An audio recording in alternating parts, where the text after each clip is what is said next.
Hello everyone, welcome to the DG School Media Project. I am Akriti Himire and I'll be your guide throughout this exciting journey. The Media Project is more than just another assignment. It's your chance to transform everything you have learned in the classroom into a real world project. It's an opportunity to think creatively, solve problems, and showcase your skills. Each student will create a unique project based on the given topic. Now, here's why this project matters. The Meteor project carries 35% of your final academic evaluation, making it one of the most important assessments of the year. And here's the exciting part. You are not just submitting your project to your school, you'll be competing with students from more than 200 DZ School partner schools across Nepal on a national platform. One important reminder, submitting your Meteor project is mandatory for every student. Before diving into the project, let's understand important guidelines for Meteor project.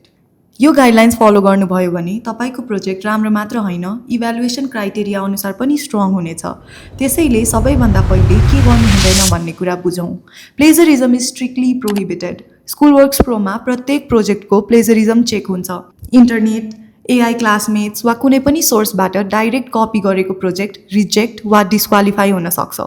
प्रोजेक्टमा offensive disrespectful hateful र inappropriate images language videos र content प्रयोग नगर्नुहोस् एआईलाई हेल्परको रूपमा मात्र प्रयोग गर्नुहोस् प्रोजेक्टको main ideas understanding coding design र क्रिएटिभिटी भने तपाईँको आफ्नै हुनुपर्छ प्रोजेक्ट गाइडलाइन्स इन्स्ट्रक्सन्स र सबमिसन रिक्वायरमेन्ट्स स्ट्रिक्टली फलो गर्नुहोस् गाइडलाइन्स फलो नगरेमा असेसमेन्टमा असर पर्न सक्छ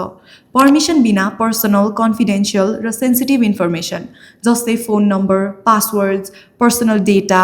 आदि प्रोजेक्टमा इन्क्लुड नगर्नुहोस् इनकम्प्लिट नन फङ्सनल वा डेडलाइन पछि प्रोजेक्ट सबमिट नगर्नुहोस् now let's start the project discussion अब ग्रेड 4 को मिडियर प्रोजेक्ट हेरौँ यस प्रोजेक्टमा तपाईँले माइक्रोसफ्ट पावर पोइन्ट प्रयोग गरेर माई फेभरेट स्पोर्ट विषयमा एउटा प्रेजेन्टेसन तयार गर्नुपर्नेछ प्रेजेन्टेसनमा तपाईँले आफ्नो फेभरेट स्पोर्ट त्यसको हिस्ट्री र ओरिजिन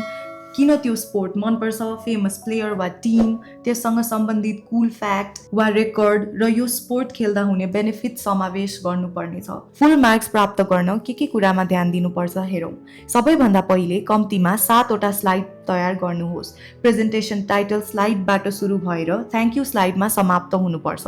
त्यसपछि कम्तीमा 4 वटा रेलेभेन्ट पिक्चर्स प्रयोग गर्नुहोस् र आफ्नो टपिक सम्बन्धी थप जानकारी लिन मिल्ने एउटा सेफ वेबसाइट लिङ्क पनि समावेश गर्नुहोस् तपाईँले लेख्ने information accurate up to date र ट्रस्टेड सोर्सबाट लिएको हुनुपर्छ फेमस प्लेयर्स बेसिक रुल्स वा इन्ट्रेस्टिङ फ्याक्ट्स जस्ता इक्जाम्पल्स प्रयोग गर्दा प्रेजेन्टेसन अझ प्रभावकारी हुन्छ स्लाइडलाई लजिकल अर्डरमा व्यवस्थित गर्नुहोस् इन्ट्रोडक्सन डिटेल्स अनि कन्क्लुजन यसले अडियन्सलाई प्रेजेन्टेसन सजिलै बुझ्न मद्दत गर्छ सबै स्लाइड्समा कन्सिस्टेन्ट कलर्स फन्ट्स र डिजाइन प्रयोग गर्नुहोस् ताकि प्रेजेन्टेसन निट र प्रोफेसनल देखियोस् टेक्स्ट र पिक्चर्समा सिम्पल एनिमेसन्स एन्ड ट्रान्जिसन प्रयोग गर्नुहोस् धेरै इफेक्ट्स प्रयोग नगर्नुहोस् एनिमेसनले प्रेजेन्टेसनलाई इन्हान्स गर्नुपर्छ डिस्ट्र्याक्ट होइन अन्त्यमा आफ्नो क्रिएटिभिटी देखाउनुहोस् युनिक आइडियाज क्रिएटिभ लेआउट्स वा आफ्नै थट्स समावेश गरेर प्रेजेन्टेसनलाई अझ विशेष बनाउन सक्नुहुन्छ प्रोजेक्ट पुरा भएपछि आफ्नो फाइनल वर्क .pptx फर्मेटमा सेभ गरेर स्कुलवर्क्स प्रो मार्फत सबमिट गर्नुहोस् अब स्क्रिनमा देखिएको स्याम्पल सल्युसन हेरौँ यो केवल रिफरेन्सका लागि मात्र तयार गरिएको हो यसले क्वेसनलाई कसरी अप्रोच गर्ने र रुबिक अनुसार प्रभावकारी प्रेजेन्टेसन कसरी तयार गर्ने भन्ने देखाउँछ ध्यान दिनुहोस् यसलाई कपी गर्नु हुँदैन अब स्क्रिनमा देखिएको स्याम्पल प्रेजेन्टेसन हेरौँ यस प्रेजेन्टेसनमा फुटबललाई फेभरेट स्पोर्टको रूपमा छनौट गरिएको छ सुरुमा टाइटल स्लाइड राखिएको छ त्यसपछि व्हाट विल कभर स्लाइडले प्रेजेन्टेसनमा समावेश हुने मुख्य विषयहरूलाई स्पष्ट रूपमा देखाइएको छ प्रेजेन्टेसनमा फुटबलको हिस्ट्री र ओरिजिन